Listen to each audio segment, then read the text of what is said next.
Okay, apologies that we are getting started a few minutes late here. We will call to order our regular meeting of council, and we'll start by recognizing that we are gathering today and meeting on the unceded territories of the Sishat and Hupachesit First Nations. Grateful to be able to work on these lands. We do have an agenda in front of us. Are there any late items from councillors? Councillor Haggard. Thank you, Madam Mayor. I would like to add as a late item the request from the Salvation Army to park our 3-unit mobile shower on Dry Creek Park. Second, Madam Mayor. Thank you. We will add that as an item under new business, so M1. And I will recuse myself for that portion due to my husband's employment, so we will ask Councillor Corbeil to step in as acting mayor for that item. Thank you. Any late items from staff? No, Madam Mayor. Thank you. Then would somebody like to move approval of our agenda as amended? Moved by Councillor Solda, seconded by Councillor Corbeil. All in favor? Carried. We have minutes from the special meeting held March 10th and 11th, 2022 at 2:30 p.m., special meetings held at 9:30 a.m., and regular meeting of council held at 2 p.m. on March 14th, 2022, and special meeting held at 4 p.m. on March 15th, 2022.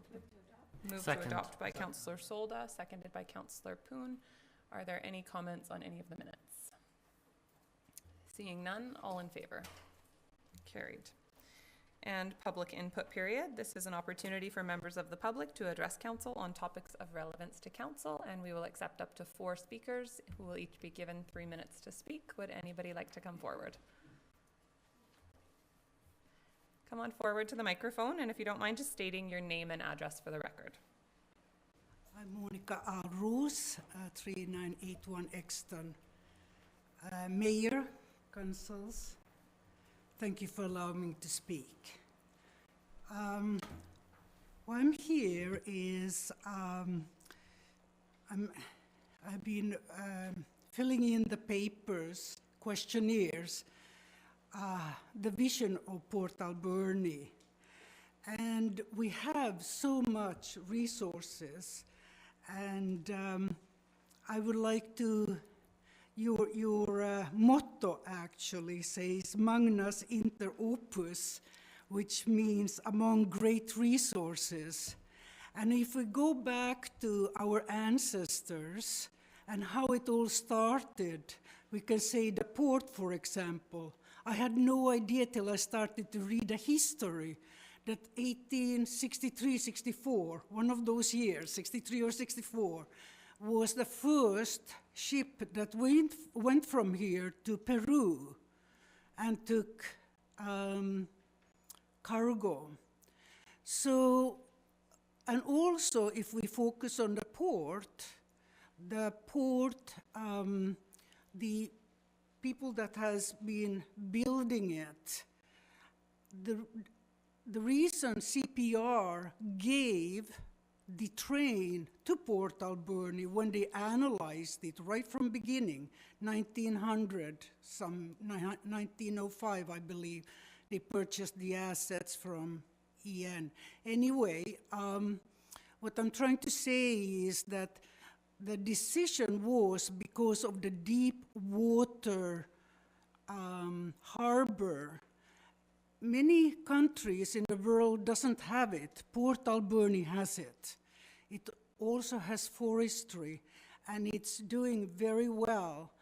But what also has to be taken in is all the resources, what we have, and go forward. How is it going to look like from this moment on? So developing Port Alberni and have it as an open port forever so that we can, for example, focus on green industry, because Port Alberni needs another industry to be stronger. And Port Alberni actually was, once upon a time, leading income together with Ontario. I can mention to you that Ontario just got $5 billion from the government, from Ottawa, for the battery industry. Okay, I have 30 different categories. I would be very happy to go through with you in a specific meeting, make a meeting for you to explain what I have. And we have to be really focused. What kind of green environment are we going to go from this moment on? Thank you. We do limit to 3 minutes, but really appreciate that input. And it sounds like you I have so much. This was just topic number 1. That's okay. This is just a start. We'd love to have you back. And have you filled out our OCP? I have, yes. Wonderful. So that's a Yes. great start. And I'd be happy to have a conversation with you additional. We also have our Manager of Economic Development here who would probably love to chat with you at some point as well. So if you want to leave your contact information, Yes. we could certainly reach out to have a more in-depth conversation. I would love to have that because this is something we have to do research and Yes. see what is going to fit Port Alberni. And anyway, Okay. there's the mining and the forestry and so on. Thank you. We Thank really you very appreciate you much. coming today and appreciate your input. Okay. Are there other members of the public that would like to ask questions or provide input today? Come on forward, John.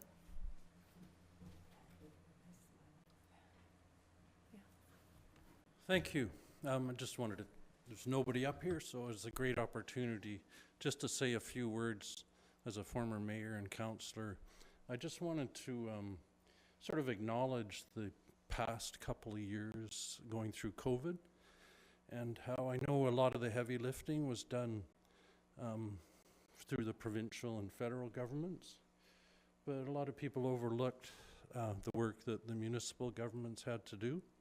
And I really want to send an individual thank you on behalf of most of the people I know to all of you on council and all of the city staff and all the staff at City Works Yard and at Parks and Rec. Just an acknowledgement and a thank you for helping navigate us through what's been really something that's never really happened to us before. It's not a seasonal thing that you go through every year. It's not every decade or every quarter century or every century. It's really the first time that we've all sort of faced that challenge, and I think you did a magnificent job. It was a very difficult time, so I just wanted to say thank you.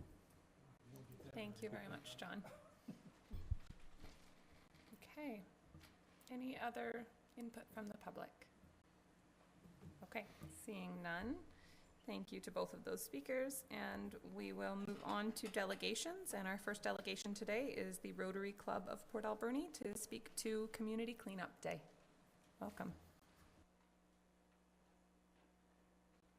Make sure he's with me. Hello. Thank you for allowing us the time to share our plans for the second annual Community Cleanup Day. My name is Crystal Knutson. I'm president of the Rotary Club of Port Alberni, and this is Dawn Jones, director and foundation chair for our club. I'm hoping everyone is already somewhat familiar with Rotary. We're a service organization that has been in Port Alberni since 1937. Our club focus over the years has been on fundraising to provide bursaries to high school and college students, youth support programs like the ADSS Breakfast Club, Bikes for Kids, Christmas boxes for ACOS and the Shelter Society, and many more. When COVID hit, we decided to scale back on fundraising and focus on service activities instead. We've been working with Literacy Alberni and the ACRD to maintain and fill the little libraries around town. We assisted the Salvation Army in 2020 to deliver meals and package meals at Christmas for them. And in January 2021, we did a litter cleanup at the Victoria Quay. That cleanup got us thinking about putting on a cleanup day that would involve the whole community and coincide with Earth Day. On April 17th, 2021, we had our first community cleanup day, collecting 740 kilograms of trash, and we wouldn't have been able to have such a successful event without the support of the City of Port Alberni and Home Hardware, who donated some safety vests and cleaning supplies, the ACRD, who allowed us to dump the trash for free, GFL Environmental Inc., who donated a bin that we set up at the Scotiabank parking lot, and best of all was all the people and all the other service groups like the Lions Club, the Rotary Club of Port Alberni Aerosmith, as well as several churches who came out to collect litter. This year, we've started preparing to do the Community Cleanup Day on Saturday, April 23rd, the day after Earth Day. Nickel and Waste Disposal will be donating a bin that will be set up in the Scotiabank parking lot from 10 till 2, and the ACRD is waiving the tipping fees.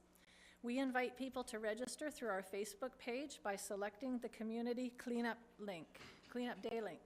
Our ask from the city is if you would consider donating litter pickers, high-vis vests, and garbage bags, as well as, this is a little add-on from my notes, stanchions and barriers, and any other support that you would like to provide. And of course, to join us on Saturday, April 23rd, to collect the trash that's littering our neighborhoods and main streets. Thank you for your time. Thank you very much. Are there any questions or comments from council? Okay, well, I want to just thank you for the work that you've done and for continuing on this. It's fantastic. I will move that council support the Rotary Club of Port Alberni. Second.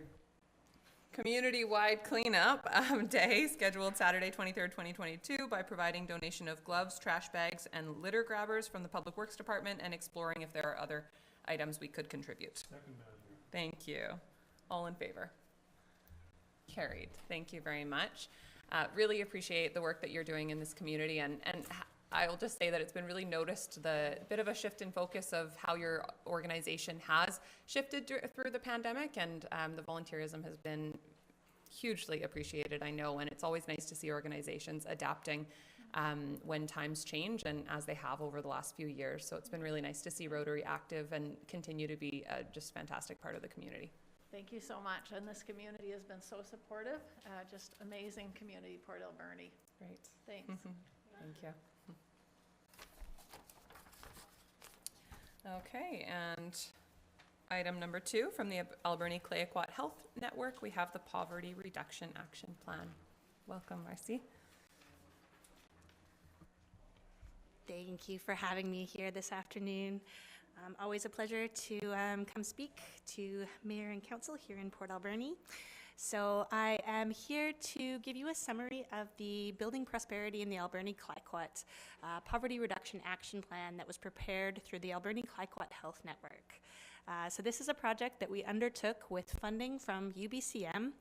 We received the funding in 2020 and proceeded with community engagement and research in order to pull together this 63-page report with the intentions of ensuring that we had a very strong regional approach to building prosperity and looking at issues of poverty reduction in our area, which we know are very complex and multifaceted.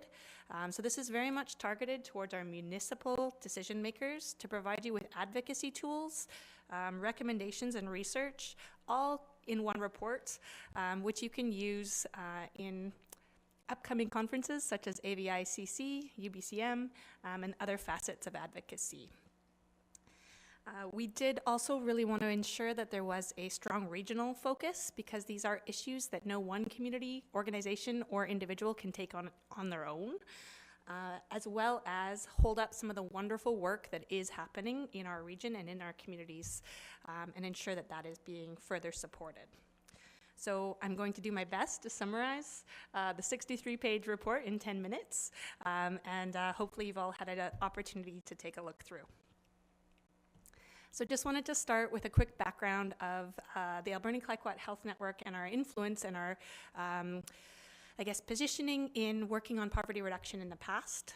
So we started this work in 2015 with meetings with the MLA's office and continued to work with both of our provincial, federal, and our municipal governments in ensuring that this conversation stayed on the table, looking at the ways that social determinants of health and our healthcare system impact the health of our communities.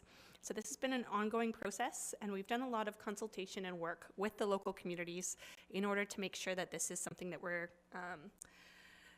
we are kind of keeping up on data and bringing and ensuring is staying at your table.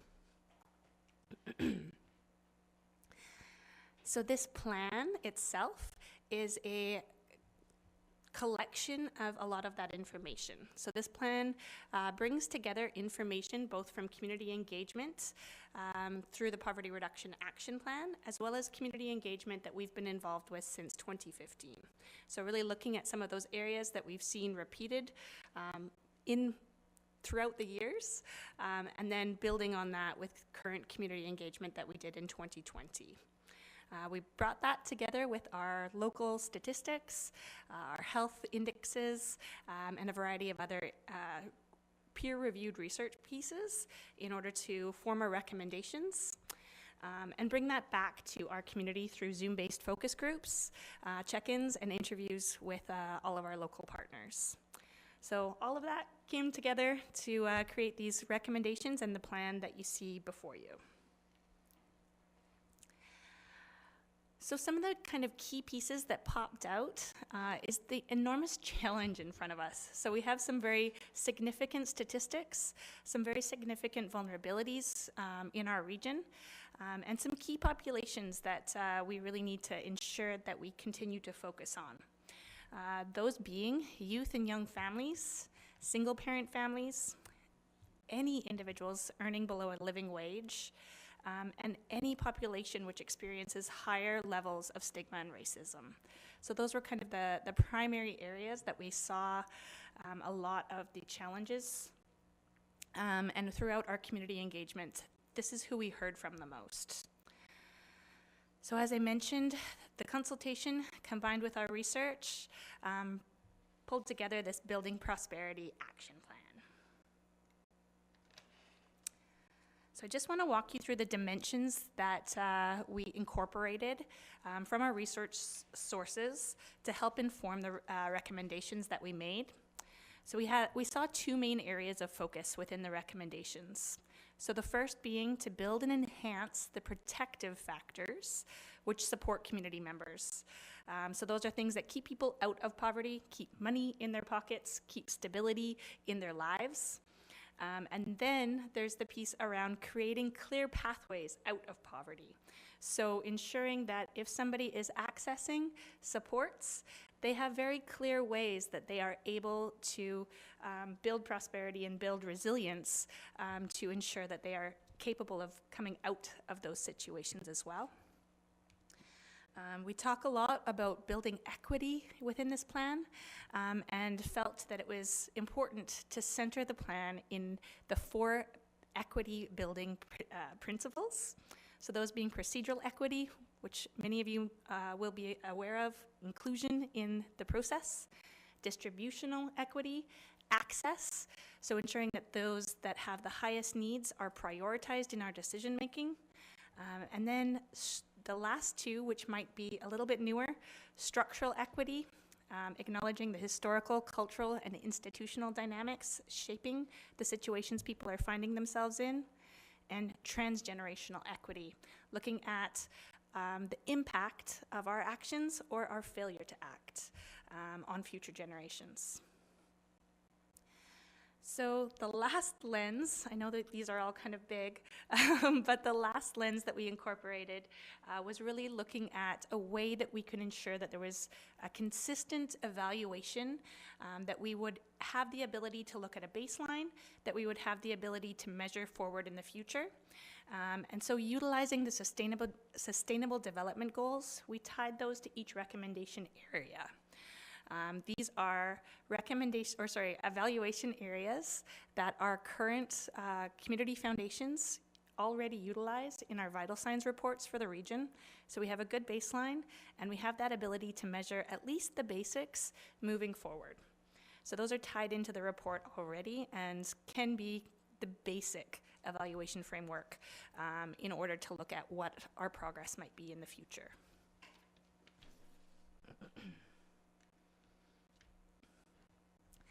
So just want to emphasize the sub-regional diversity within the ACRD. So as I mentioned, this is a regional report. We had no intention to really dive into each one of the communities in specific because there is so much diversity within our communities. So we focused on what we can do as a collective and pulling up any of the best practices that are working very well within our communities currently. And now I'll bring you to a quick little summary of our recommendation areas. There's 4 primary recommendation areas. The first is income, and you can find these recommendations on pages 31 to 47 of the report. Again, this is the income recommendations have a very strong emphasis on recommendations to lift people out of poverty as well as to keep people out of poverty. So you'll see advocacy recommendations to help lift people out of poverty, very much structured around the work that has been done by the Guaranteed Basic Income Panel, and their recommendations around ways that the system can be reformed. So assisting with advocacy to the provincial and federal government around those recommendations, but then also looking at those very specific pieces that we can do to keep people out of poverty. So things that I know this council is already committed to, such as looking at childcare, looking at education and healthcare in our communities and what that looks like, looking at transportation and access to goods. Those are all really big portions and recommendations which do keep dollars in families' pockets. So the next 2 recommendation areas are housing, health, mental health, and addictions. And these are areas where we have a lot of initiatives and we have a lot of partners already doing a lot of great work. So we didn't want to be overly prescriptive. We did want to hold up each one of the municipalities and districts for looking forward and working together to create regional needs assessments plans. And obviously our recommendations are very much looking at advocacy to the provincial and federal government to implement the National Housing Strategy, as well as looking at ways to better implement regional needs assessments and what that looks like, focusing on some of those kind of key demographics.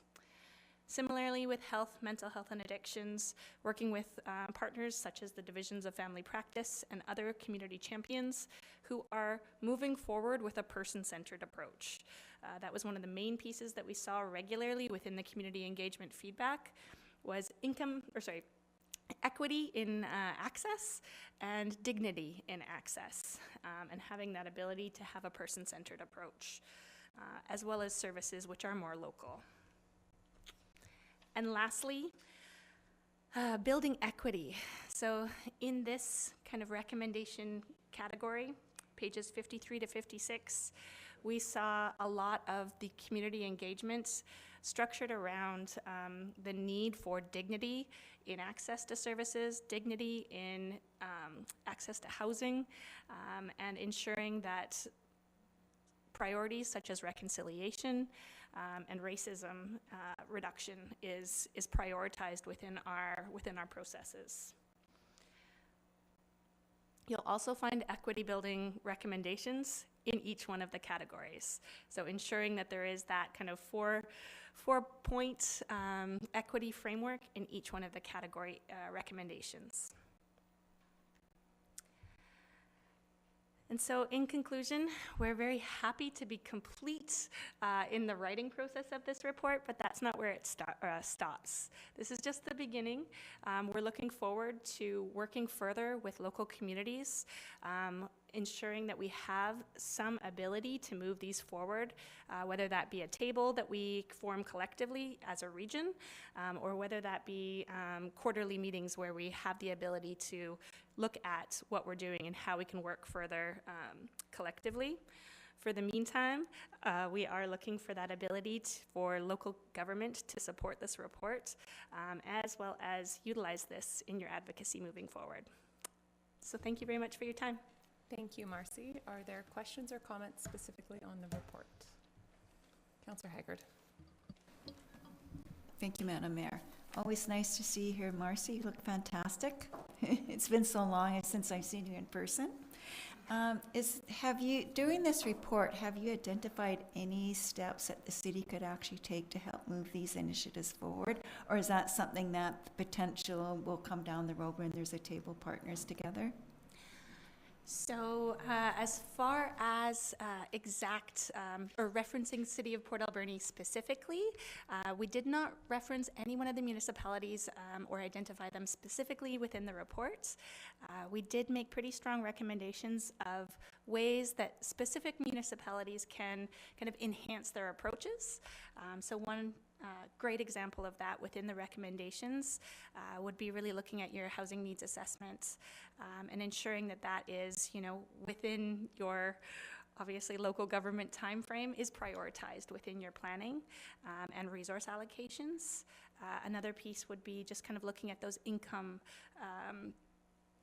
supports. So prioritizing access to transportation, access to food, access to childcare within your planning, and having those kind of good conversations around these priorities as ways to bring people out of poverty and increase prosperity in your community. Great, thank you so much. Thank you. Other questions, comments? Okay, I want to thank you for all of the work that's gone into this report. I think there are many pieces of this that already fit within the work the city is doing and the priorities that we have around housing and childcare and other things that you mentioned, transportation as well.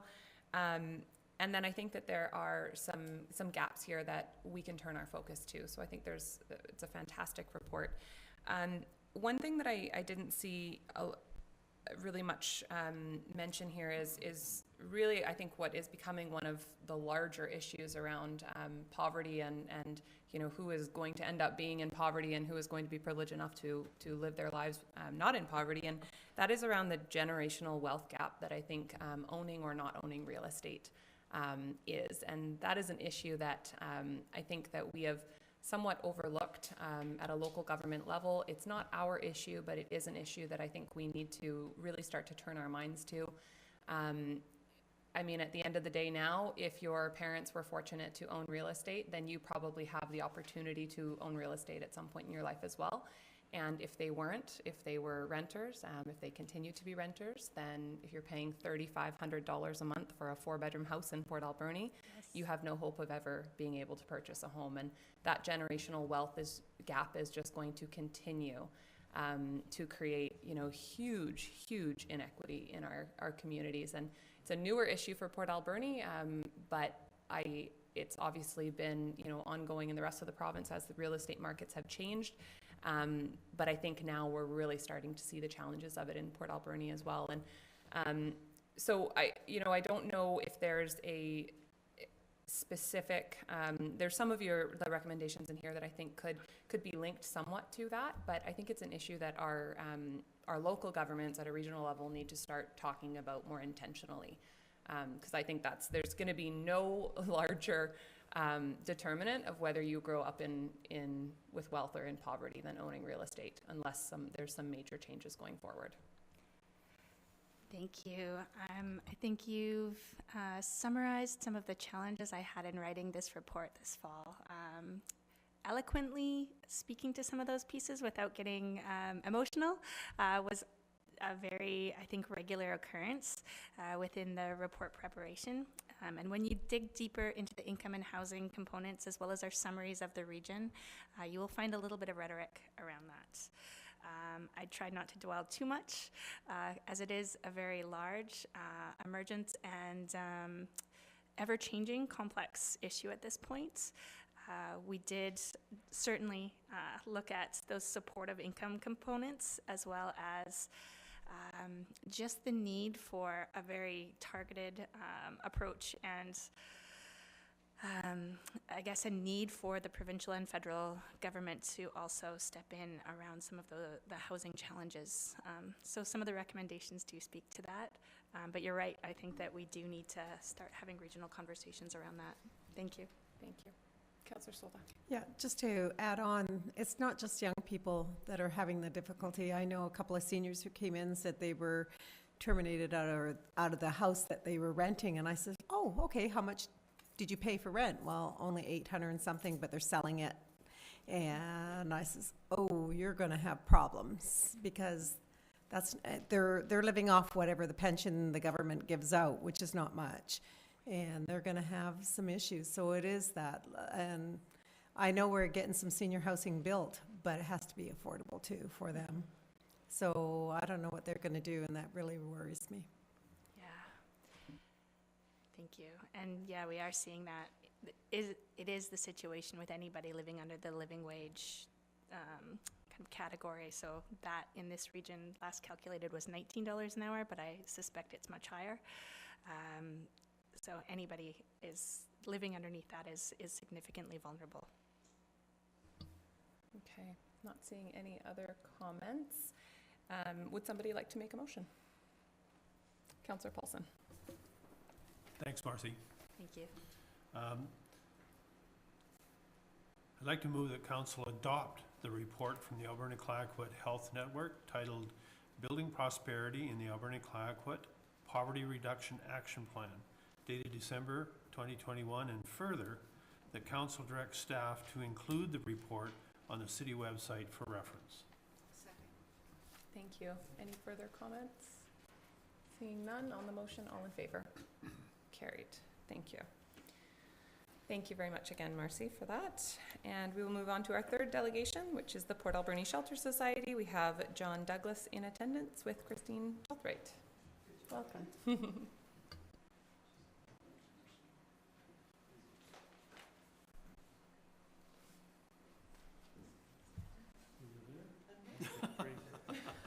I got worried after the last group. She was in stealth mode. Yeah, I got to say, I really appreciate the report that Marcy has brought forward today, and want to thank her as well for what she does in the community. We couldn't have a better report to follow on the heels of, because this is the field in which the Port Alberni Shelter Society, also known as PASS, works. So very, very briefly, PASS is a nonprofit society. Its mandate is everyone needs a home. It also has a handle we've been developing recently, which is we offer a hand up, not simply a handout. And we've grown into a fairly large organization over the past several years, employing approximately 100 people at the moment, and that'll be growing again fairly shortly. We have a number of services that exist underneath the umbrella of PASS. Again, it's overdose prevention site, a sobering assessment site, a low barrier housing site, different levels of housing ranging from shelter to supportive housing. We own a number of properties in the community that have houses and duplexes with individuals housed in those. We're involved in agricultural production at the shelter farm, and we have a therapeutic recovery community that's in its infancy stages that's just been going for the last several months. So that's a bit about PASS, and I'm here to really be a bit of a bookend to Christine here. I want to introduce Christine Duthright. Also at the same time want to welcome Councillor Debbie Haggard coming onto our board as a liaison between City Council and the Shelter Society Board. So Christine has had extensive experience working for Vancouver Island Health and in mental health, and is now the Deputy Director for the Port Alberni Shelter Society. So I'm going to let her talk a bit more about whatever she wants to talk about. And I've got some material I'm going to pass on to Dan here for information purposes. And I'll talk to you again when she's done. Thanks. Thank you, John. And so thank you for having us here today. I will keep it on topic, even though he let me loose there. So I'm Christine Duthright. I did recently work for Island Health, years in substance use field, mental health. So I thought it would be a great transition into the Shelter Society and see how I could bring that lens to what we do and support our recovery house. But one thing I wanted to share today is all too often I find that we forget about the individual. We can just look at the big problem and lose sight of the human that's behind the scenes. And so I got a letter from a client that was fairly impactful, and I just want to share it. It's quite short, but it just goes to show the work we do is really meaningful, although some days it can be very challenging. And again, I just wanted to bring it back to that human component. So what she wrote to me is, words will never be enough but it's a start. Thank you. Thank you for shining a light on me when everything was dark. Thank you for looking past the attic to see that hurt little girl that only wanted to be seen, heard, and given a chance. It's hard for me to believe I went from a regular downtown at the OPS to now attending courses at North Island College, with my path becoming brighter each day. Try not to get emotional. I now feel like a part of the community where I once felt shunned and overlooked while crying inside to be noticed and cared for. If I can do it, anyone can do it, and I hope I can spread that message someday. Thanks again for caring when I didn't care about myself, and shifting the view of what is wrong with me to what happened to me. I will never forget this chance. So again, I just wanted to bring their voice back because all too often I know that we can get caught up in the ugliness of substance use and addiction and tend to forget, at least I know I can do that at times, we're all human, tend to forget that there is an individual who's hurting there at the other side of things. And it's funny, she quoted a quote that it's actually stuck with me. It's shifting the lens to not looking at people like what's wrong with them, but looking at what happened to them. Right? So just simple little things we could do to shift our views really helps. So I've been working really integrally with the recovery house, and I think that's really where my passion is, seeing people come out of the dark, as she would have called it, and coming back into the light and doing something meaningful with their lives. So thank you for this time. I'll give it back to John. It was really nice to meet you, and I hope we do look forward to working together in some capacity. Thank you. Thank you.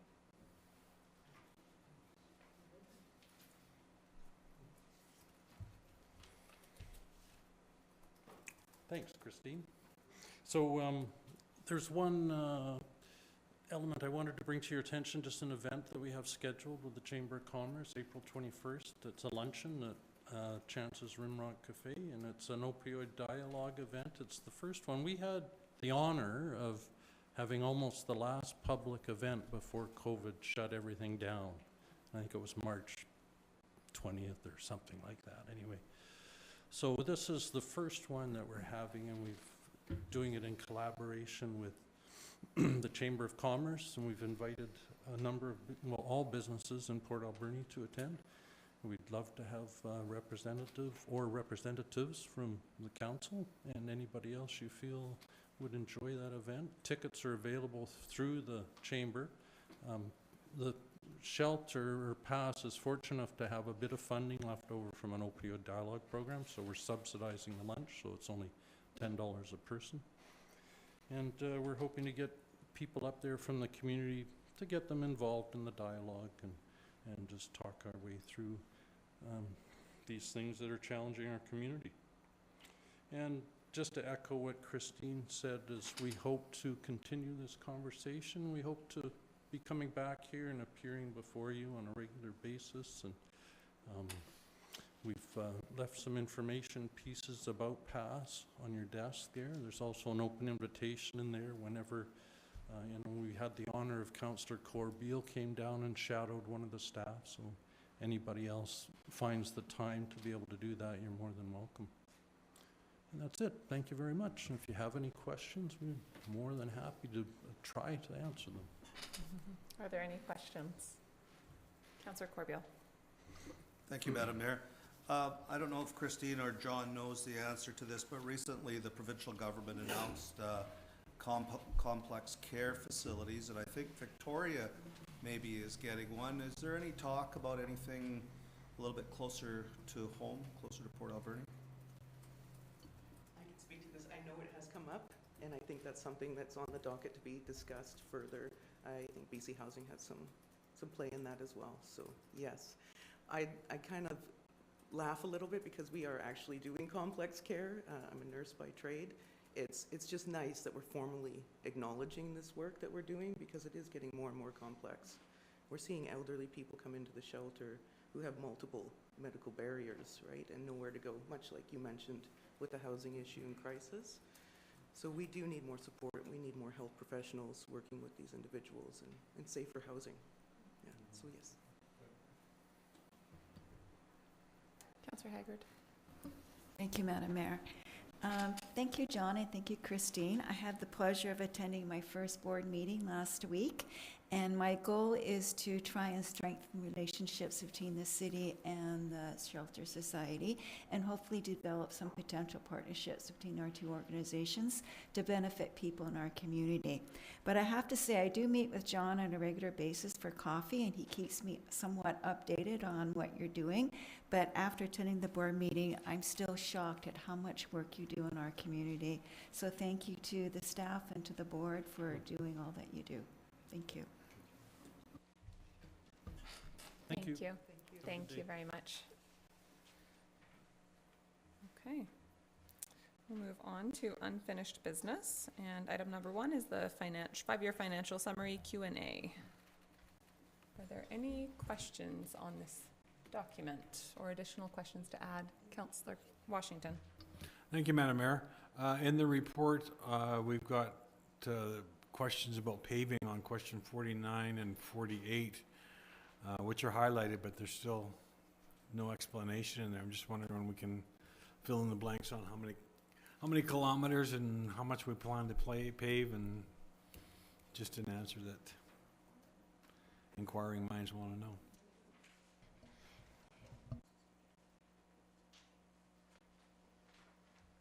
Thank you, Madam Mayor. We don't actually have numbers right now. Usually we track it by tonnage, like tonnage of asphalt, to determine how much we've done. Last year, for the most part, it was just really small jobs, because normally we would do a big paving project in coordination with utilities. And 2 of the projects that we were hoping to build last year are actually being built this year, so we'll see that additional paving this year. This kind of ties back into what we were talking about during the committee of the whole last Monday, where we're taking all this very extensive paper filing system and digitizing it and putting it in software so we can easily answer these questions in the future. Thank you. Councillor Solda. Don't leave. So to write on what Councillor Dan Washington mentioned, so what happened to the budget for that? If we never spent the budget to do any of the paving, where is it? I don't have that budget sheet in front of me, so maybe you could tell me. So a couple examples, for instance, are 15th Avenue, where we had a water main project, and Coal Creek along Melrose, where we had a sewer project. And the paving actually happened about 3 weeks ago, so that cost wasn't incurred until recently. And the paving was just mostly related to repaving the trench work where the actual utility went in. Whereas in the future, what we're going to do is, instead of just paving the trench, which sometimes is only 1 meter or 2 meters wide, we would do a whole lane, so that we're actually getting half a road or half basically a lane repaved at that time. The projects that weren't constructed last year were 6th Avenue up here from Argyle to Angus, which is budgeted for. So that money hasn't been released. It will be spent this year, as well as the other projects that were deferred. Okay, and just for the public to know, what's half a road and half a lane in dollars? Because I know you can, it's so expensive out there, so just so the public understands what half a lane costs. Do you know offhand? I'm sorry. That's a hard thing to answer at this time. What I would like to do for council again in the coming months is, in advance of us having an asset management plan which can answer that more clearly, is bring to them why we actually need to maintain our roads before we're paving. So for instance, you can spend cents or dollars filling in cracks, like putting in tar in cracks and maintaining potholes as soon as they start developing. But as soon as you wait until the water is getting through to your base, then your road is actually, at that time actually breaks. You need to reconstruct it. So what I'm trying to say is, instead of basically spending more money on crack sealing and more money on potholes, what we're in a place right now where we're rebuilding whole roads. So the cost is a heck of a lot more. So to answer that question, if we're just repaving, it's generally, for instance, a contract we just had, because it's a small paving job, is you can be looking at as much as $50–60 a square meter to pave. Whereas if it's a full road reconstruction, it can be as high as $130 a square meter. Whereas if you go out and just crack seal, it can be literally $1 a square meter. So you really want to get out there crack sealing. Totally agree. And there's a lot of a lot of comments about potholes and that. So if somebody has discovered a huge pothole, they should call the works yard? How does that work? If they're Sorry, computer people are asking. savvy, it would be great if they actually did it online. We have on our website, they can, and I can't remember, Report a problem. for some reason that eludes me all the time. Report a problem, and then it'll actually be in the queue and in the system, which is a better way of doing it, because then it's there. Whereas if they just call in, then they're going to talk to somebody down at Public Works, who will then basically put it in the same system as report a problem, but whichever they're more comfortable with. Okay, I know you've said this before, but it's nice to hear it over and over. Thank Definitely. you. Any other questions? Okay, thank you, Rob. And thank you, Andrew, for the report. Twyla, Andrew, everybody, I guess, on this. Okay, we'll move on to staff reports. Item number 1 is accounts. Councillor Washington. Thank you, Madam Mayor. I move that the certification of the Director of Finance dated March 28, 2022 be received, and checks numbering 150190 to 150280 inclusive, and payments of accounts totaling $777,478.71 be approved. Second. Thank you. Seconded by Councillor Poon. All in favor? Carried. Thank you. And item number 2 from our acting CAO, Director of Development Services, introduction of Manager of Planning. Thank you, Madam Mayor and Council. I'd like to take this opportunity to introduce Marianne Wade. She's our new Manager of Planning. This is her first day, so she hasn't even got a full day under her belt, and she's already in front of Council, but only for introductions. We're very excited to have her join our Development Services team. Marianne has extensive experience and through other municipalities and other backgrounds, so really pleased to have her here, and just wanted to introduce her and to Council. So Council, no questions. She hasn't even been here a full day. Welcome, Marianne. Well, thank you. Thank you very much, Mayor and Council, and thank you very much, Mr. Smith. And I'm really looking forward to joining the team here in the community. I have a diverse background, and it's interesting that we've been talking about affordable housing, because that's where I started my career. So I have a big passion and love for affordable housing and master planning projects, and I have a diversity in both public and private. So I understand both sides, and I'm really looking forward to working with the team, and I've already stepped right in today.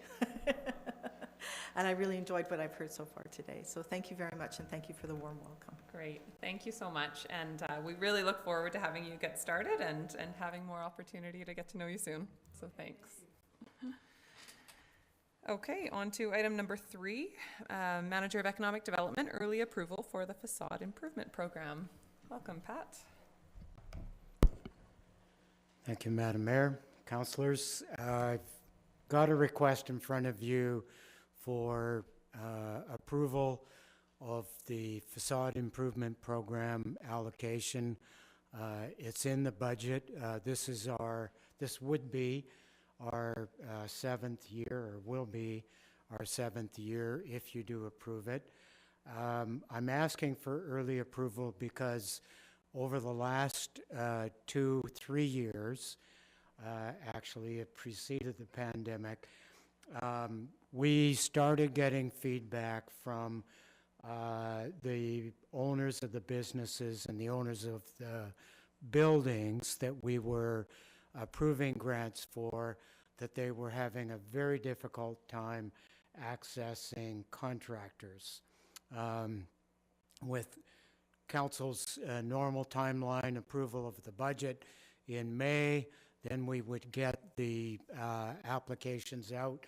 Even though there's a very fast turnaround and approval process, we kept hearing that people were not able to secure contractors until late fall, and then by then poor weather was setting in, so we've decided to ask for early approval this year.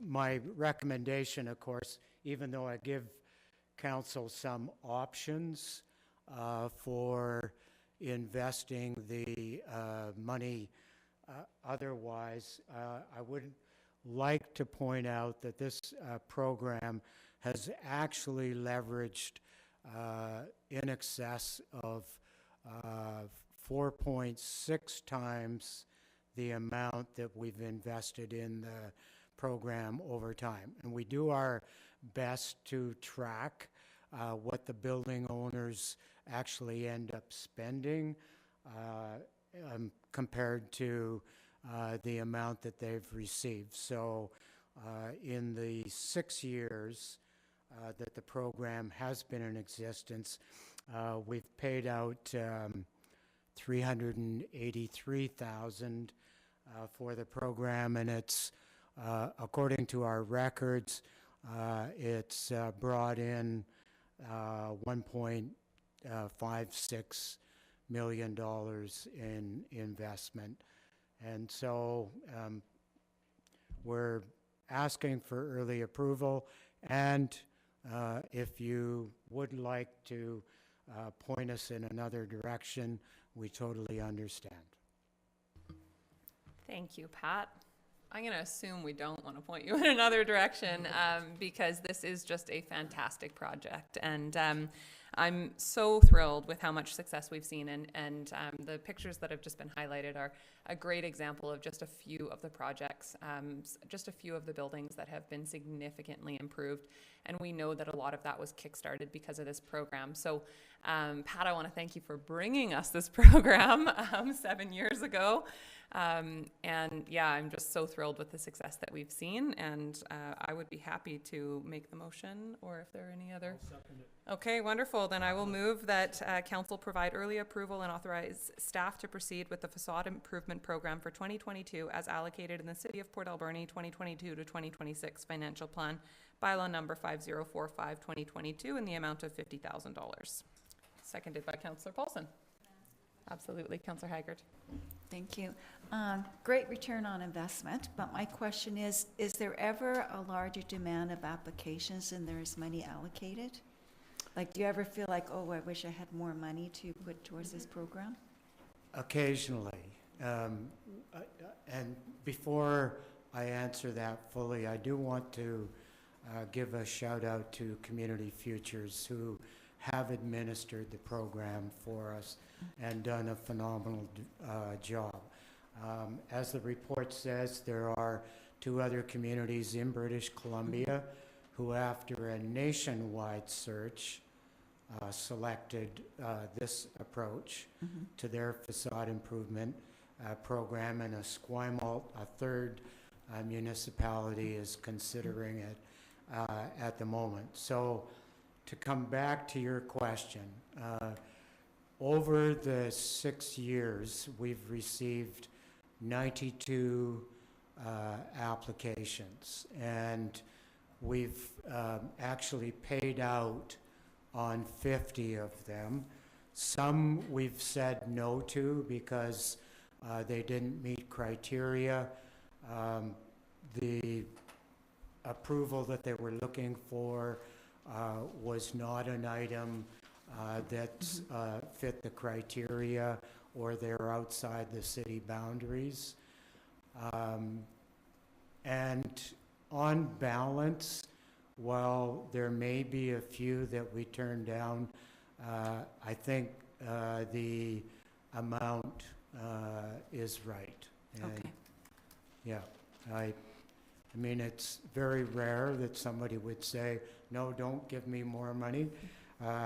But I think, I really do think the, program is kind of hitting that sweet spot for building owners, business owners that are wanting to invest and are investing. Thank you. Remember when you only wanted $5,000 the first year? Glad we went with 50. Yeah. Okay, Council. Are there any other comments? Okay. Oh, Councillor Washington. Thank you, Madam Mayor. Mr. Deacon, how much do we pay, like if somebody puts in a proposal, do you offer 50%, or is it how would you, what kind of monetary return would you give somebody on an application? So it's matching funding, minimum of matching funding, and there are 3 different levels. If you're in a council priority area, which was established in the first year of the program, we match a contribution of $1,000. If you have 2 facades that are, say you're on a corner lot, there's an extra $2,000 available for that. And then finally, the approval for the basic amount is $5,000. Again, it's all matching.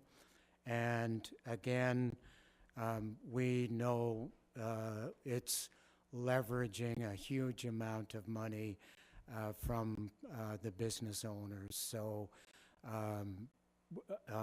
as I mentioned earlier, our calculations currently are about 4.6 times the amount that we're paying out is what the business owners are putting into their buildings.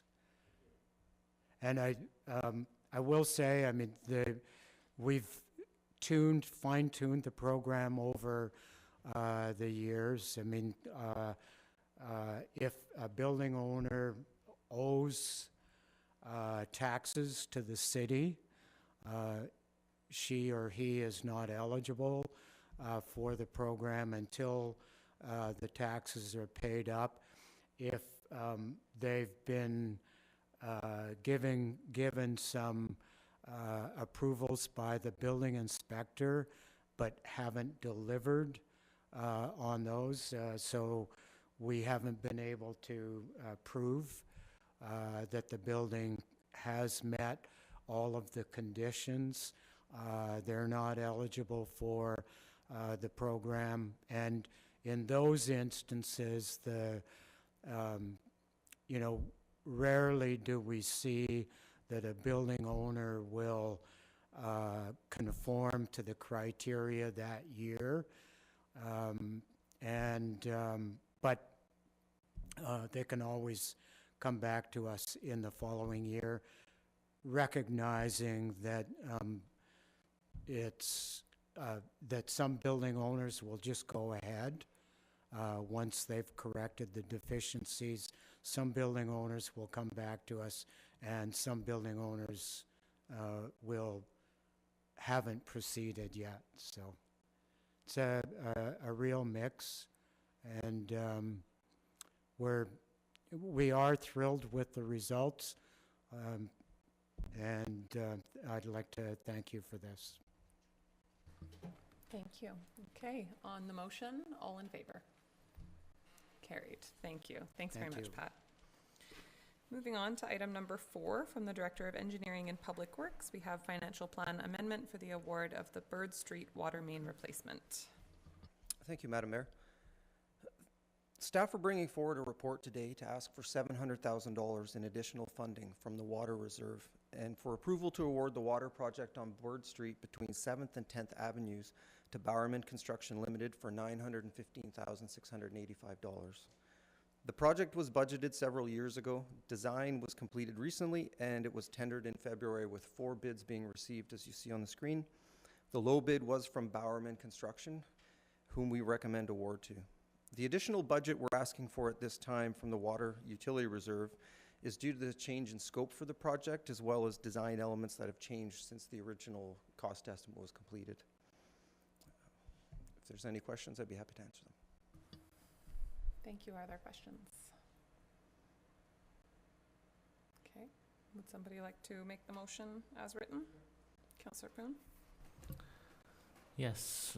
I'll move that Council amend the City of Port Alberni 2022 to 2026 Financial Plan Bylaw number 5045-2022 by allocating monies from the Water Reserve in the amount of $700,000 for completion of the Bird Street water main replacement project. Second. Thank you. Seconded by Councillor Corbeil. Any questions, Comments? Seeing none. All in favor? Carried. And the second part. I'll move that council award IT 002-22 Bird Street Water Main Replacement to Barman Construction Limited for the tendered price of $915,685 plus applicable taxes. Second, Madam Mayor. Okay, seconded by Councillor Corbeil. And seeing no comments, all in favor? Carried. Thank you. Okay, and item number 5 from the Deputy City Clerk, Federation of Canadian Municipalities Annual Conference. Council, are there any questions on this? Or Twyla, did you want to speak to it? So typically we send mayor and 1 councillor, so that certainly is an option this time around. I also wondered if there were other councillors additional councillors who may be interested in participating. I know that there is a virtual option this year as well. I also think there's a lot of value in attending in person, and we haven't had the opportunity over the last 2 years. So I'm curious if council would like to entertain sending more than just myself and 1 councillor this year. Anyways, if people are able to attend, just start the conversation. Councillor Solda. Madam Mayor, I believe the regional district pays half for the mayor to go. Is that still on? They've discussed that. I'm not sure if they've decided on it or not. Okay, so we should keep that in mind too. So that'll. For sure. Thank you. Okay. Councillor Haggard. Has any councillor expressed an interest to going to the city of Regina? Nobody has yet. Because if nobody wants to go, I'll go. And just so the public know, I'm not attending AVICC this weekend, so that money can be pushed over to that if council approves it. I think that this, I mean, as we know, a couple of councillors have missed out on attending, getting the value of FCM and all that it offers, as it's been cancelled the last couple of years. So I think that Councillor Haggard, you were supposed to attend, and anyways, so I would love to have you attend. And Councillor Poon, were you putting your hand up to? I was going to say that I do have the time to attend, and I do think it's valuable. But I have attended before, and if someone else on council wants to attend, then I would like them to. Thank you. Councillor Paulson. Yeah, if anybody hasn't been to an FCM, I just highly, highly recommend it. You get a full picture of that next level of involvement the municipalities can have, particularly at the federal level. I would encourage anybody that hasn't been there to go. And I would like to attend virtually if I could. Councillor Solda. Madam Mayor, you'll save some money because I won't be going to the AVICC, so that will help mitigate other councillors to go. And I have been to the FCM, which has been amazing. So this year I'll pass. Thank you. Okay. Do we need a motion specifically for councillors to attend virtually? Or can we leave it open at this point to see who's available to attend virtually and just approve myself and Councillor Haggard attending in person? Council could choose to just do that, but if Councillor Polson is already expressing he'd be interested virtually, we could include that as part of this motion today. Virtual attendance, I believe, is in the range of $400 or $500. So I think the city could afford to send Ms. Councillor Polson virtually. Thank you. Councillor Poon, would you like to make this motion? Sure. So I'll move that council authorize the mayor and Councillor Haggard to participate in person, and Councillor Paulson to participate virtually in the Federation of Canadian Municipalities 2022 Together for Recovery annual conference and trade show, taking place as a hybrid event June 2nd to 5th, 2022 in Regina, Saskatchewan, with authorization to include reimbursement of expenses incurred as per city policy number P6, travel expense policy. Thank you. Seconded by Councillor Solda. Any additional comments? Seeing none, all in favor? Carried. Thank you. And on to bylaws, item number 1. From the Director of Finance, City of Port Alberni, 2022 to 2026 Financial Plan, bylaw number 5045, 2022. Welcome. Thank you, Madam Mayor and Council. So today we are bringing forward a report that is requesting the third reading for our 2022-2026 financial plan. We started by bringing this to Council at a committee of the whole back in January, and we've amended the financial plan with various projects, including the one that just previously was approved by Council for the Bird Street water main. So that would be included in the final document that we'd be bringing on April 11th to Council. With that, we do have the tax rates that Council or the Committee of the Whole supported on March 21st.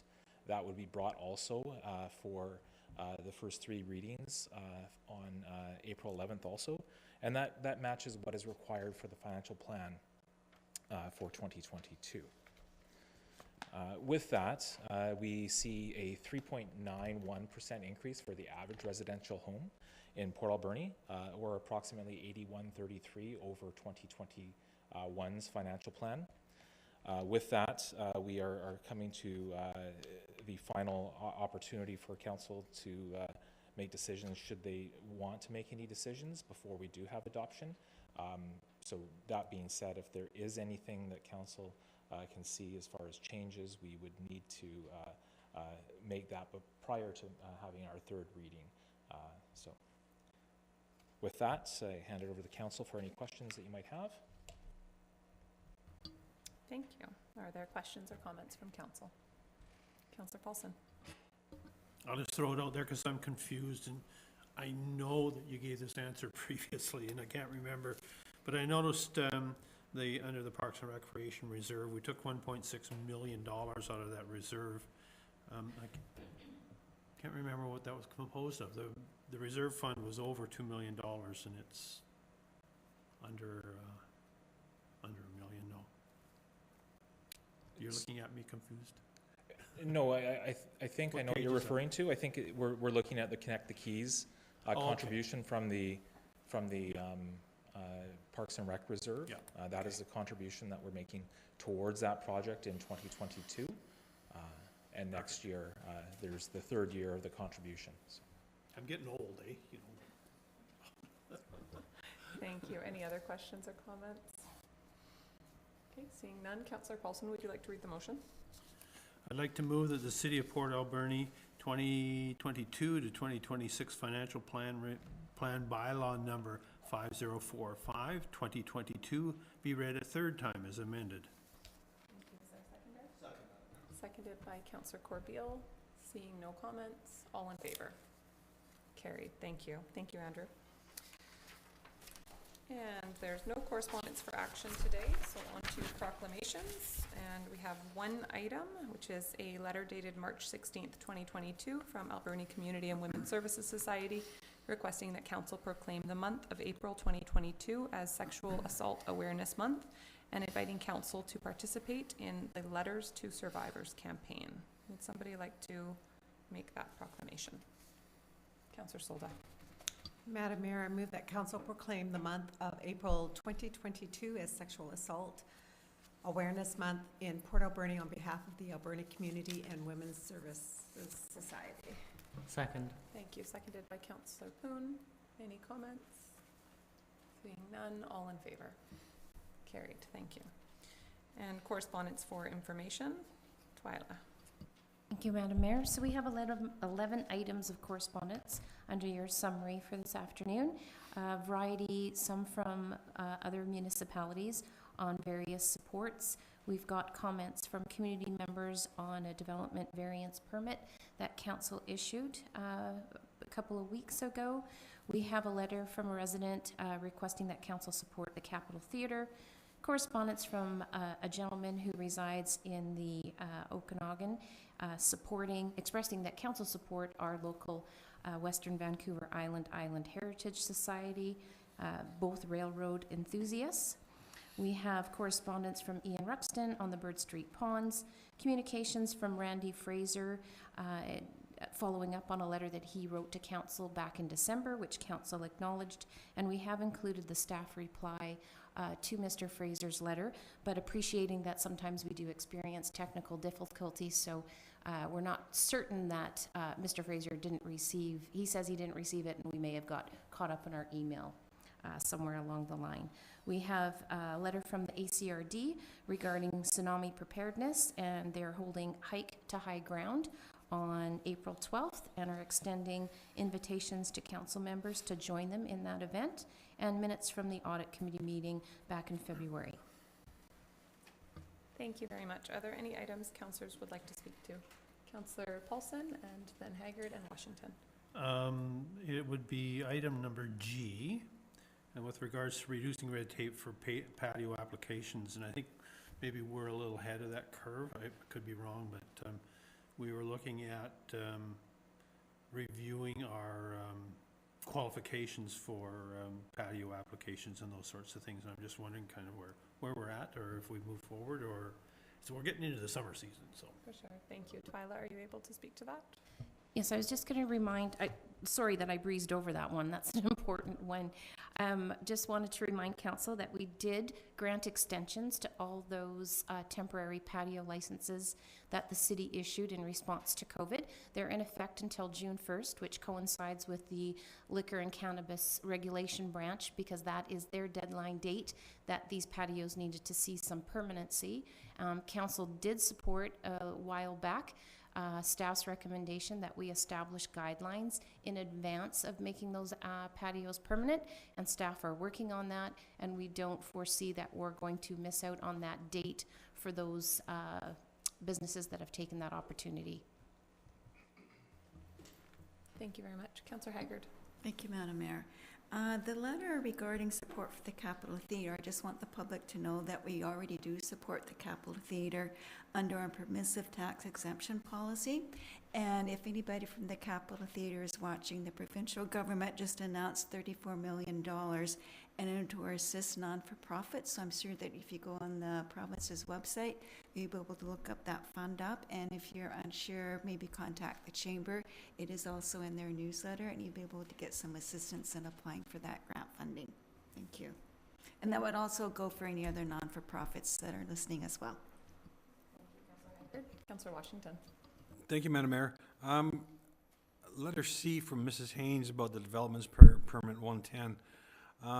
She did enclose what was reported at the January meeting, I believe, but the resolution on it isn't great. Is it possible to get a summary of that occurrence? I believe it was January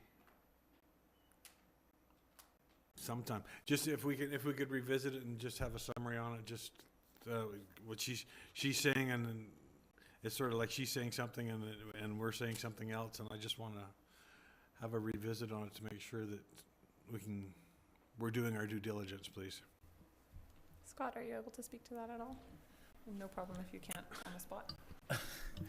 Certainly. So council did consider a development variance permit that was required to potentially do a lot line adjustment, and that lot line adjustment was the variance was needed because the lot line adjustment was going to change what the legal frontage was going to be on this parcel that put some existing buildings in non-conformity. So what some of the current concerns that have been received that were somewhat related to the variance will be what is proposed for the vacant portion of the property that is getting slightly larger by this lot line adjustment is going to be the subject of an OCP and zoning amendment to a zone, and that process and that public process has not started yet. So the concerns that I believe this letter writer and some of the others, neighbors, are somewhat more related to that multifamily proposal that's coming forward, and there will be there will be opportunities for that process, both a pre-public hearing consultation requirement and a formal public hearing consultation requirement as part of the development of that potential or possible multifamily portion of the site. Thank you. Councillor Solda and then Councillor Corbeil. Yeah, I'm just going to touch on Porto Players. As everybody knows, I'm a lifetime member of Porto Players, and I just want to say that the letter that we received, it's great, thank you. And yes, we do, the theater does get a tax exemption, and they can apply for grants. They do have that information on the nonprofits for provincial, because I sent it to them when it was announced. And also, they have to, just so you know what happened is Porto Players is, the Capitol Theatre is owned by Porto Players. There was no mortgage, nothing on it. COVID came, no productions for 2.5 years, so, but you still have to have the heat, the lights, and everything running in the alarms. And unfortunately, the money kind of went to keep the theater still going. So the way you can support the Capitol Theatre is by attending any of the productions or any events that are there, as well as, what else can I say? Volunteer. Actually, all societies need volunteers, and that's a shortage there. So get out there and volunteer and support what's happening in our community. And Porto Players will survive. Capitol Theatre will carry on. It'll happen. So look forward to new events happening at the Capitol Theatre. Thank you, Madam Mayor. Thank you, Councillor Solda. Councillor Corbeil. Thank you, Madam Mayor. Just in regards to Mr. Fraser's letter regarding trail maintenance, and we talked about that back at our strategic planning session, and I think everybody was concerned about it. And did we not put manpower towards keeping trails better maintained? Yeah, thank you. I was going to bring that up as well. And Mr. Fraser may not see it directly listed in the 5-year financial plan, but we did add a resource there that was generally intended to improve the way that we are maintaining our trails and other kind of park infrastructure. So that was a part of our strategic plan that we recognized needed resources added to it based on what our priorities were, and that has been done. So appreciate him bringing that forward. We all want to make sure that our trails are not left to, you know, just overgrow and fall apart. So definitely trying to be proactive on that. Any other items councillors would like to speak to? Okay, seeing none, thank you. No report from in camera. Any items councillors would like to highlight in council reports?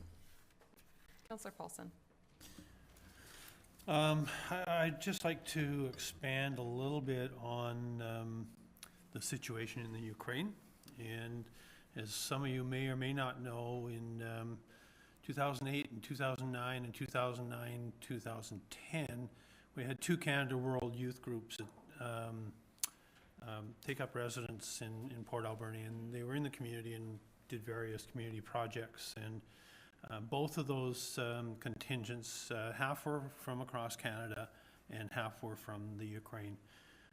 Last Saturday I received a fairly extensive email, and I'll try and encapsulate the email from one of the people from the Ukraine. As it turns out, she came back to Canada and went to the University of Manitoba and took a linguistics course and fell in love with her professor and married her professor. So they live in Calgary now. They have a 3-year-old daughter, but she did update me on some of the participants that are still in the Ukraine. There's one family that, as of the email on Saturday, they were hunkered down in their basement in Kyiv and riding it out, and just every time the air raid sirens go, they're in their basement. There were 2 other families that the wife and the children have managed to get out to Western Ukraine and hunker down in one of the smaller communities in Western Ukraine. The caveat to that is both of their husbands, they have no report on how the husband stayed behind in Kyiv. They have no report on how the husbands are doing. And then the 4th gal has managed to get to the smaller communities. Her husband is in the Ukraine Armed Forces. And actually, on a positive note, as of Saturday, he was still doing fine, but that's all the information that they would forward, I think, due to sensitive information sort of thing, but I just wanted people to know that I'll continue to try and get updates on how that group is doing, and it's more broad than the 20 students from Ukraine that were here. It's about the whole country, and it's a larger international statement. But I just want to let people know that that we have reached out, have shown that group concern about their welfare. It's not good, gang. It's horrible. Anyway, thanks for listening. Thank you, and just want to thank you, Councillor Paulson, and I think Councillor Solda as well for attending the fundraiser this weekend. I did not attend, I couldn't make it. Thank you. Okay, any other items councillors would like to highlight? Councillor Washington. Thank you, Madam Mayor. Little off topic, but I'd like to, after having surgery in our local hospital in February and in March, just want to thank the staff at West Coast General Hospital for the care, especially the young ladies in emergency. And just to add to that, the community healthcare services that we have on 6th Avenue, it's just a wonderful array of young people taking care of us, and they really do give a darn. They're quite attentive. The notes are shared, and I feel I'm in the best care right now, getting my dressings changed there every other day. So just thanks a lot for taking care of me, and thank you, Port Alberni. And I would like to second that. Thank you, and we are so glad they took such great care of both you and Councillor Haggard over the last few months. We're glad you're back. We're glad to have both of you back, absolutely. Okay, with that, we will move on to new business. And we have one item of business, and I'm going to recuse myself, so I will turn it over to Councillor Corbeil. Give him the gavel. Shouldn't need the gavel.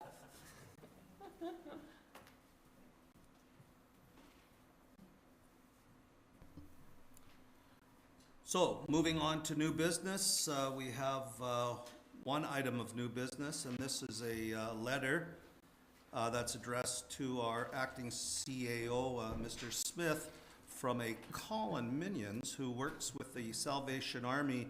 And I'll pass it over to you, Scott, to explain what Colin's ask is.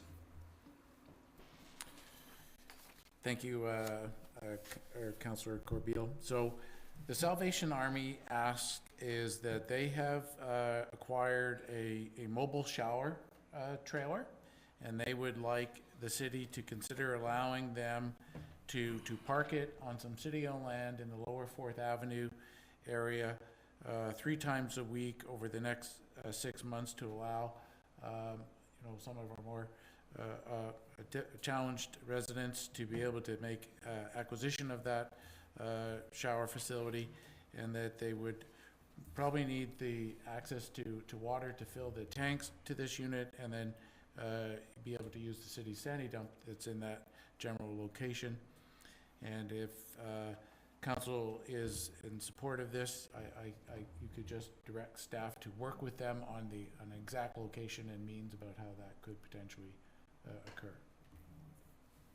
Thanks, Scott. Any questions? Councillor Haggard? I was just going to make the motion. I would like to make the motion that the City of Port Alberni work with the Salvation Army to have an agreement to park their 3-unit mobile shower unit on Dry Creek Park gravel parking lot for 6 months minimum with an option to renew, and give them access to water and the sandy dump. Second that. Second by Councillor Solda. Yep. And Councillor Solda, do you have a question? Yeah. Okay. I did want to make one. Yeah. I did want to make one clarification. It's my understanding it's not their intent to park it there and leave it there. It's they would have it there for use.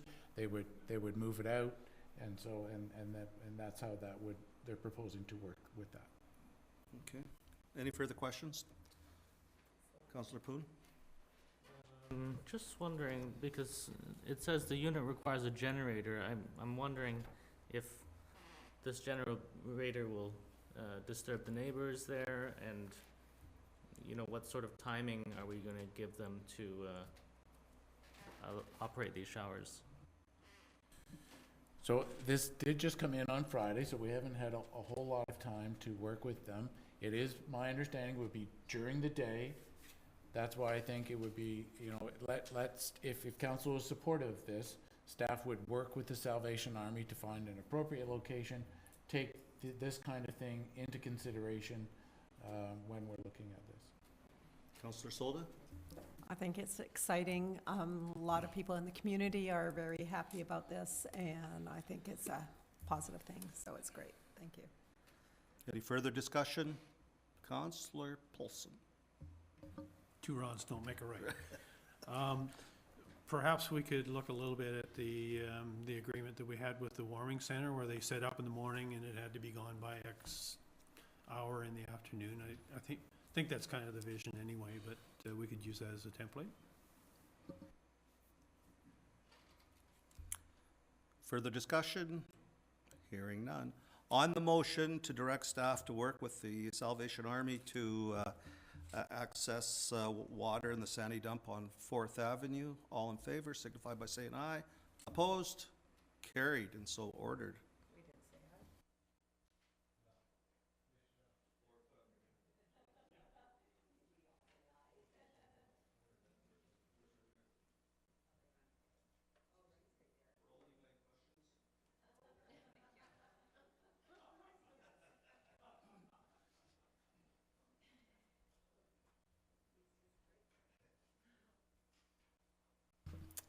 Thank you, Councillor Corbeil. All right, and I'm back just in time for question period. You guys could have just left me. Question period is an opportunity for members of the public to ask questions of council. Would any members of the public like to come forward? Come on forward, Roland. Roland Smith, 2702 11th. Shout out to Councillor Paulson for the dad joke. Anyway, I kept enough of your time when I was here previous, so there were a couple of questions left over from the previous meeting.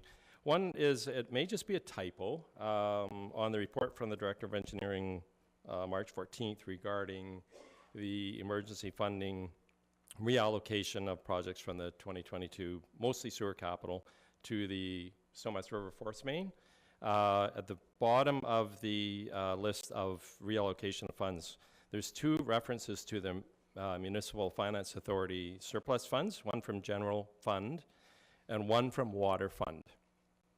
In that this is a sewer wastewater project, not a drinking water supply project, and the city does have specific reserves for water and for sewer. I'm wondering if this is just a typo, or is there water, are we borrowing from the water reserve fund this 250,000? If someone could clarify that. Andrew, come on up.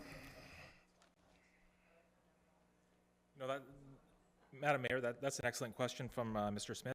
And sorry if I was not clear in the report and supporting report there, but those MFA funds are from debt that's been retired I think it goes back to 2006 or 2008. So those funds have been sitting there. And what we would do is we'd internal borrow those funds until we need to pay those back from the sewer fund. Okay. So any interest that's foregone from those funds would have to be paid on top of that to the water and general fund into those reserves. Thank you, Andrew. Carry on. Today, page 143 of the agenda on the prior year's capital projects. Just a query. I know that the railway crossing regulations have changed, and the with respect to if I don't know if there's a train in the future or not, but I noticed the rail crossings at Strathern and Dunbar are mentioned, but also it says that Latham and possibly Strathern, depending on cost. Latham is what caught my attention, because Latham, there's 3 crossings between, you've got Stamp, Roger, and Johnston, and in speaking with the regulator, I have had communication with the regulator as January this year is the last time I spoke with the regulator, confirming the application of the new rules with respect to crossing regulations. So is Latham just actually not related to the railway and just asphalt in the area, or are we actually making that rail crossing compliant, which then we sort of have to ask, why would we be doing a rail crossing way out there when there's other ones in between? So if Thank you for that someone question. can- We will let Rob come up and answer that, and I will just first clarify that we currently do not have any budget for rail operations for this year considered. The original budget was for Dunbar and Strathern, and the concern I understand was brought forward, I think 5 years ago, about the condition of the crossings. And when we were revisiting those, the Dunbar one is most likely going to be impacted by what we do at the Somas property. So it didn't make sense to me to rebuild that intersection only to move it potentially and have wasted those monies. So we kept the Strathern on the list, but coming up has been, given the traffic volume on Strathern and Dunbar compared to Latham, we focused on Latham, where one of the actual rails is moving, which is a safety concern, and also it makes quite a bit of racket for the neighbors. So we've put that as the priority Latham. Looking at them condition-wise, Latham is the priority, and then Strathern because it was raised. Looking at Stamp and the other ones are far more extensive expenditure because of the width and the amount of traffic and that. And there doesn't currently exist a safety concern or maintenance concern on those crossings. That's why they're not on the list.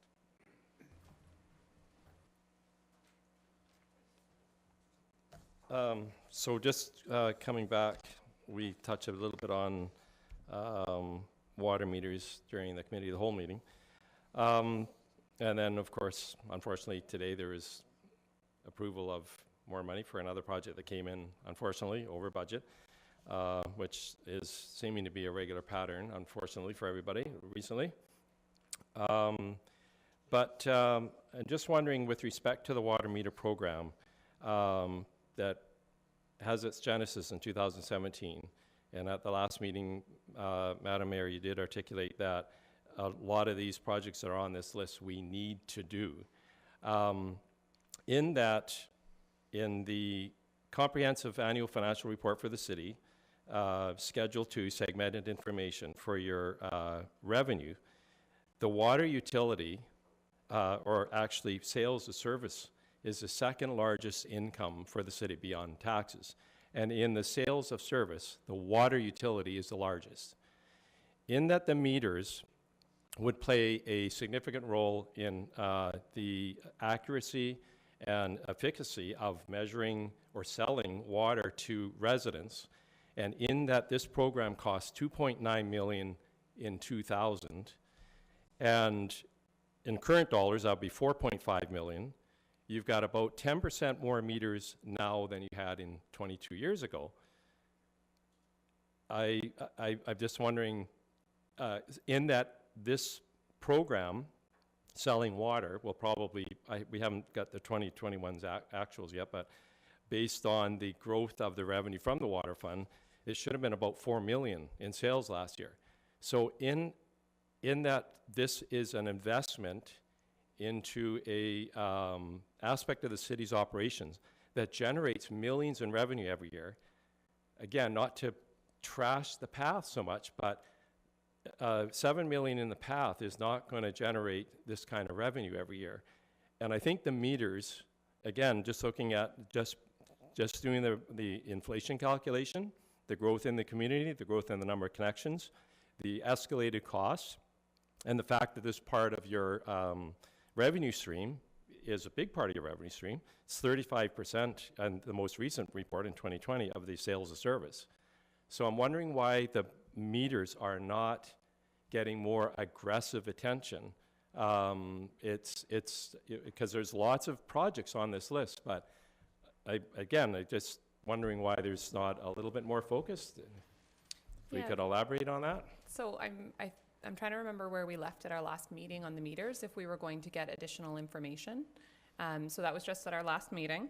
So we don't have a report today, one meeting later, on where we're at with the water meters.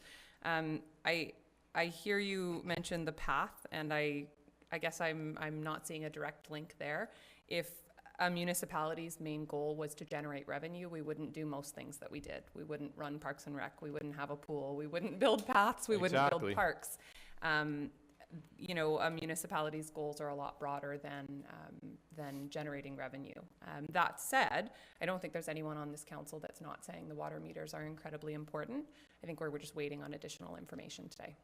Right, but in the context of putting the path on the list now, with all of the incomplete projects that are getting eroded, the money put aside is getting eroded, the purchasing power is getting eroded by inflation, input costs are going up.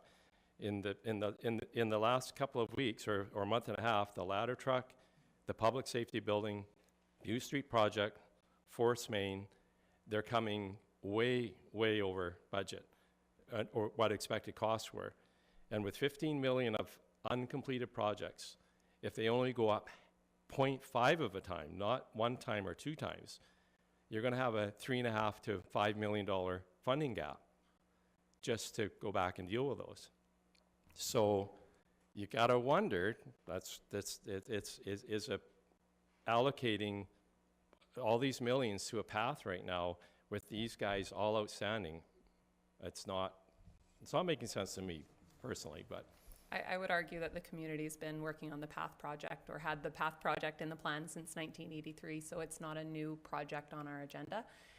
That said, I hear your concerns about the incomplete infrastructure projects, and I think that's an issue that has been given attention this year because our staff have changed the reporting method, have made it more transparent, have brought these issues to our awareness, and are actively working on a plan, and I would say a great plan to be able to complete them. So I hear your concern, but I think at this point we are trusting in our staff that they are aware of this issue and are working forward on it.